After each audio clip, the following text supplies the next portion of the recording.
Quand je suis partie aux US pendant 3 mois, j'ai rencontré un investisseur avec qui on a beaucoup discuté, notamment plus de la partie philosophie de vie et qu'est-ce qu'il appliquait concrètement dans son business. En fait, il y a une chose qu'il m'a dit, qui m'a vraiment marqué et qu'il applique lui quotidiennement, c'est que la vie, c'est pas en fait une marketplace, c'est-à-dire que tu donnes pour recevoir et tu reçois pour donner.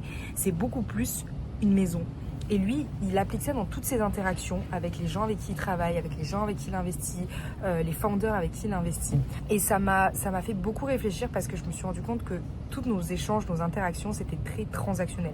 C'est-à-dire qu'aujourd'hui, aujourd'hui, je pense que tout ce qu'on fait pour les autres, au final, il y a quelque chose qui est nourri en nous, qui fait qu'on agit parce qu'on sait qu'on va gagner quelque chose derrière. Que ce soit de la confiance, que ce soit de l'argent, que ce soit une introduction avec quelqu'un ou autre, mais il y a toujours cet aspect transactionnel. Et du coup, je me suis posé la question, je me suis dit, mais est-ce que c'est mauvais de vouloir faire des transactions?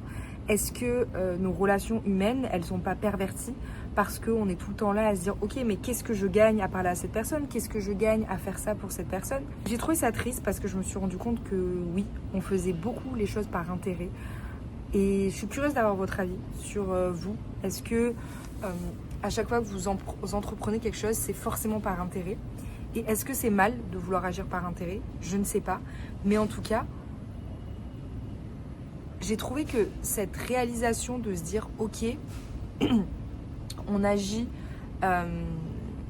souvent parce que on attend un échange, on attend une transaction, bah, c'était bien triste. Et j'ai fait le parallèle parce que aux US, il y a beaucoup de gens qui m'ont aidé quand j'étais pas au top. Et beaucoup de personnes qui sont venues m'aider gracieusement.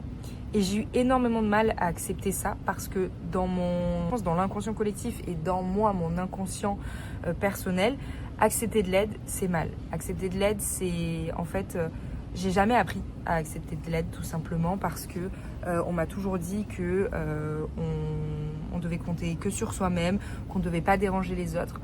Et j'ai une amie, si elle passe par là, je pense qu'elle se reconnaîtra. Mais en fait, elle agissait exactement de la manière dont j'ai toujours agi.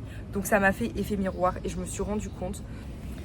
Donc on était des humains et qu'en fait, le mythe du self-made made, de la self-woman made, c'est un mythe. Et personne ne s'est construit seul. Personne ne s'est construit seul. Et le fait de ne pas vouloir déranger, le fait de ne pas vouloir demander de l'aide, en fait, c'est se tirer une balle dans le pied, concrètement.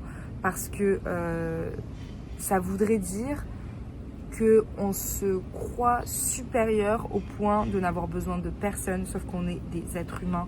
On est, je ne sais pas combien, 9 milliards sur cette terre. Et si on est autant, c'est pour une raison. C'est pas pour faire les choses seules. Ouh, la lumière. C'est pas pour faire les choses seules. Et je trouve ça important de rappeler et de partager ce message aussi que on a le droit de pas aller bien. On a le droit de demander de l'aide. On a le droit de pas réussir quelque chose, de tester quelque chose et que ça fonctionne pas. Et ça ne remet pas en question la personne qu'on est. Ça ne remet pas en question nos capacités et ce dont on est capable. Je pense qu'il faut aussi arrêter de vouloir juste être aimé et apprécié pour ce qu'on fait, mais plutôt pour les personnes qu'on est. Et ça, c'est super important. C'est-à-dire que c'est pas parce que vous vivez un échec, c'est pas parce que vous n'arrivez pas à quelque chose que ça remet en question toute la personne que vous êtes. Bien au contraire, c'est la personne que vous êtes, c'est cette résilience, c'est ça qu'on admire, c'est ça qu'on valorise aujourd'hui beaucoup plus que la finalité et le résultat final. J'ai des moustiques.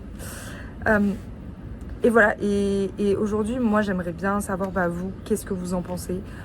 Comment vous vous placez quand vous avez besoin d'aide? Est-ce que vous allez chercher de l'aide? Comment il y a cette limite entre je demande de l'aide, je demande de l'aide, j'accepte de demander de l'aide, mais aussi j'apprends seule. Moi, c'est quelque chose où j'ai encore énormément de mal et je travaille dessus. Et là, le dire, en fait, je suis totalement alignée avec ce que je dis. Mais il faut encore pouvoir l'appliquer parce que on a souvent des schémas mentaux qui font que on nous a toujours appris à... Enfin, moi, personnellement, on m'a toujours appris à devoir me débrouiller seule. Et donc, aujourd'hui, j'ai beaucoup de mal. Mais quand on a des grands projets, quand on a de l'ambition, quand on va aller très loin, je pense sincèrement qu'on ne peut pas y arriver seul. Enfin, c'est même pas je pense, c'est qu'on ne peut pas y arriver seul. Personne n'a atteint de grandes choses seul.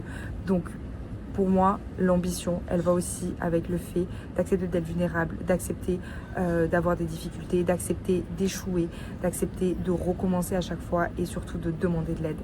Donc très curieux, est-ce que vous pensez que la vie est aussi une marketplace ou alors vous voulez en faire une home, c'est-à-dire votre maison et comme votre famille, vous acceptez l'aide de vos parents, vous acceptez l'aide de vos proches, est-ce que la vie ne devrait pas finalement être comme ça? On se retrouve demain pour une nouvelle vidéo où je décortique une petite philosophie de vie, une petite philosophie de pensée que j'ai eue et où je suis curieuse d'avoir votre avis aussi dessus. Bye!